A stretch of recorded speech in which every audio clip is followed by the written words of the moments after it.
Hello दोस्तों, नमस्कार। एक सच्ची और हृदय विदारक घटना कुंभ मेले में घटित हुई, वो मैं आपको बता रहा हूँ। तो प्लीज़ अगर ये स्टोरी अच्छी लगे तो वीडियो को अधिक से अधिक शेयर करिएगा। एक बहुत ही अनहोनी घटना कुंभ इलाहाबाद कुंभ में, जहाँ पे अमृत कुंभ नाम दिया गया और तमाम श्रद्धालु दान पुण्य करने आए, वहीं कोई ऐसी ही घटना कुंभ मेले में एक हुई।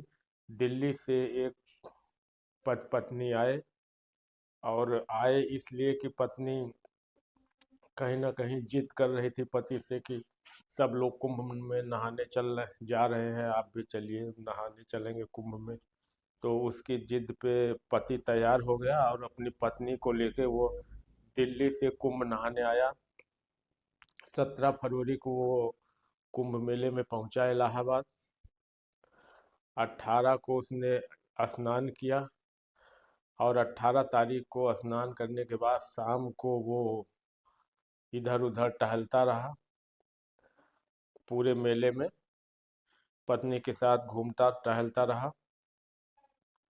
उसके बाद शाम को देर रात वो टहलते टहलते झूसी साइड गया, और झूसी में के पास एक किराए पे कमरा लिया। किसी दूसरे व्यक्ति से पूछा, कमरे के बारे में जानकारी लिया।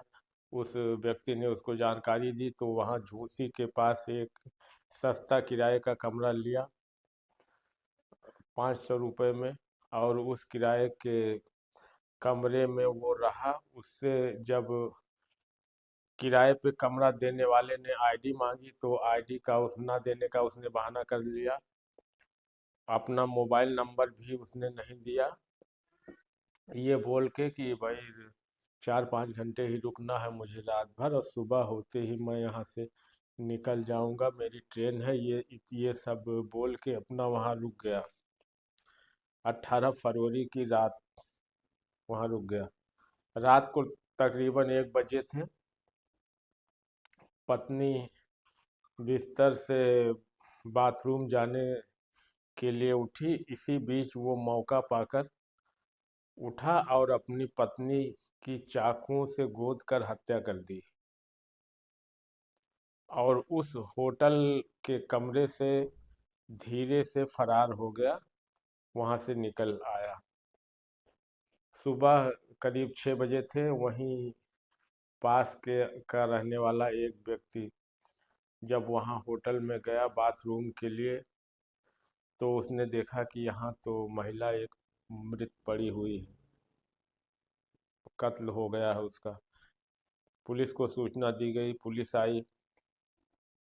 पुलिस अपना ले गई उसको पोस्टमार्टम हाउस। इधर ये कत्ल करने वाला पति ये अपना वहां से फरार हो गया, और ये सीधा दिल्ली पहुंच गया ट्रेन पकड़ के। और दिल्ली में जब इसके 3 लड़के थे, दिल्ली में इसके 3 लड़के थे, 2 बड़े थे, एक छोटा, 3 बच्चे थे। तो सबसे बड़े वाले लड़के ने पूछा, पापा मम्मी कहाँ हैं?" तो ये पहले से ही रोने का नाटक कर रखा था, और बड़े लड़के को देखते ही ये बिल्कुल रोने लगा कि बेटा क्या बताऊं। वो कुंभ मेले में एक ऐसा भीड़ का झोंका आया कि मेरा हाथ तुम्हारी मम्मी के हाथ से छूट गया। मैंने उनका हाथ पकड़ रखा था, और वो भीड़ के झोंके में उनका हाथ छूट गया। मैं पूरे कुंभ मेले में बहुत तलाशता रहा, बहुत तलाशता रहा, लेकिन वो मिल ना पाई। और ये कह के पूरा रोने गाने लगा, पूरा हल्ला मचाने लगा। अब मैं क्या करूं, मैं बहुत परेशान हुआ, ये है वो है, बहुत सारी बातें उसने कही रो रो के। लड़का भी परेशान हो गया, बड़ा लड़का। उसको लगा कि भीड़ और ये घटनाएं कुंभ मेले में हुई ही है, इस बीच हो सकता है ऐसा हुआ हो। तो उसने कहा कि पापा रो मत, हम देखो हम पता लगाते हैं क्या हुआ कैसे कहाँ है मम्मी, हम पता लगाते हैं, बड़े लड़के ने कहा। ये कह के पापा को चुप कराने का प्रयास किया उसने। तो फिर इसके बाद बड़ा लड़का अपने छोटे भाई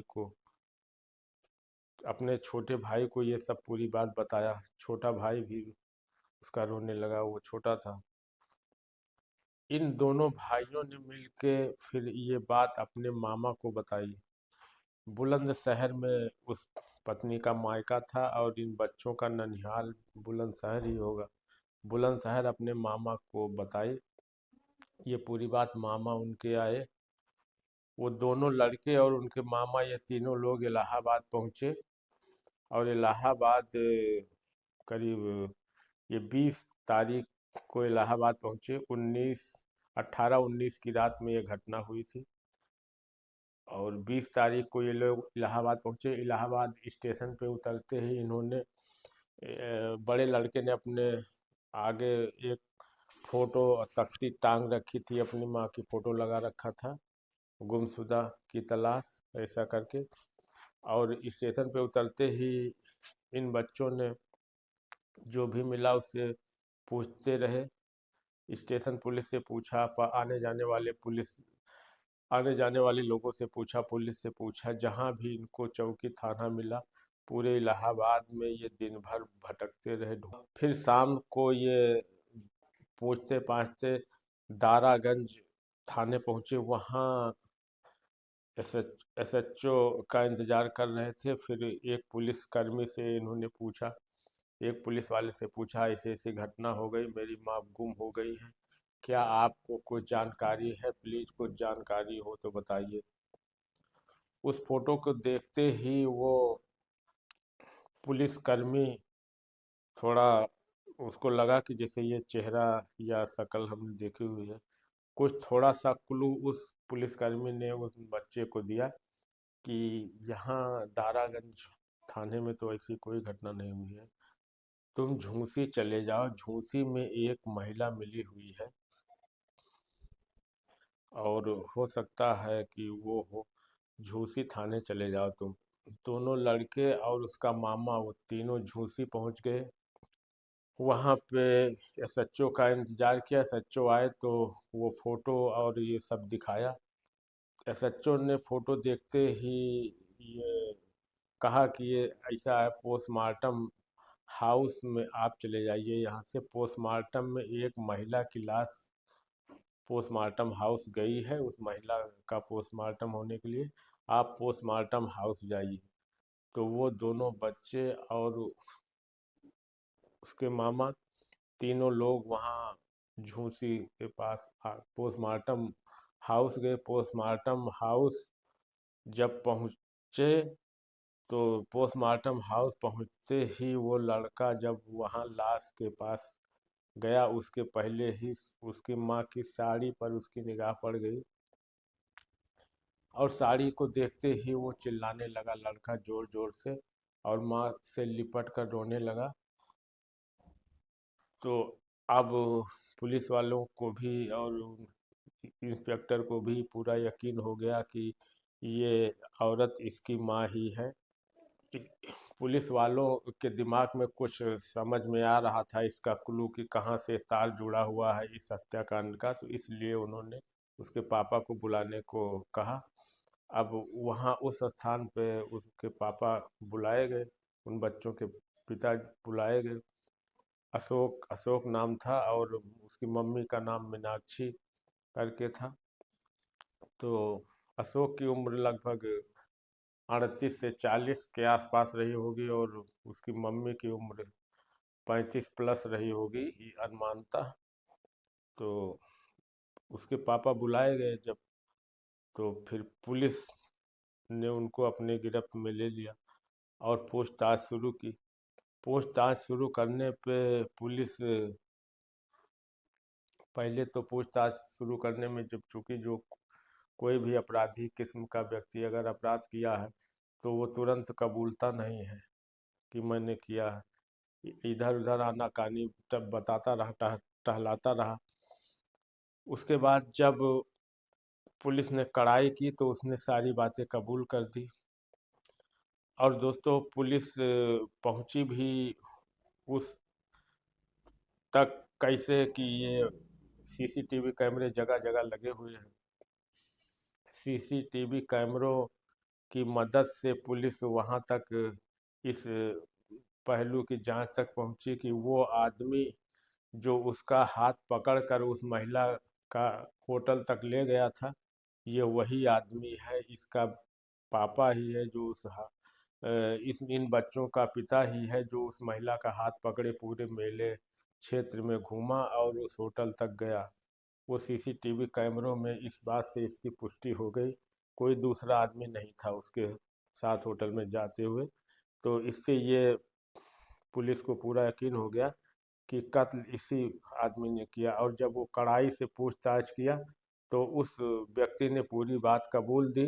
तो दोस्तों बात यहाँ पे आके रुकती है कि उस आदमी ने कत्ल क्यों किया अपनी पत्नी का, और कुंभ नहाने के बहाने यहाँ पे कत्ल क्यों किया प्रयागराज में।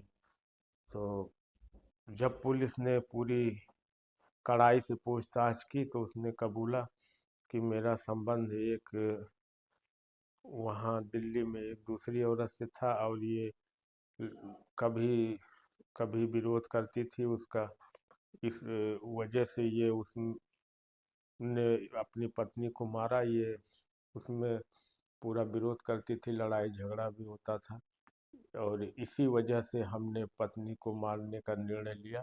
ये बात उसने कबूल की पुलिस के सामने। तो इस कहानी में बस इतना ही सच्ची घटना, ये कहीं ना कहीं कुंभ के इस पूरे स्नान को मर्माहत करने प्रयागराज में घटित हुई दोस्तों।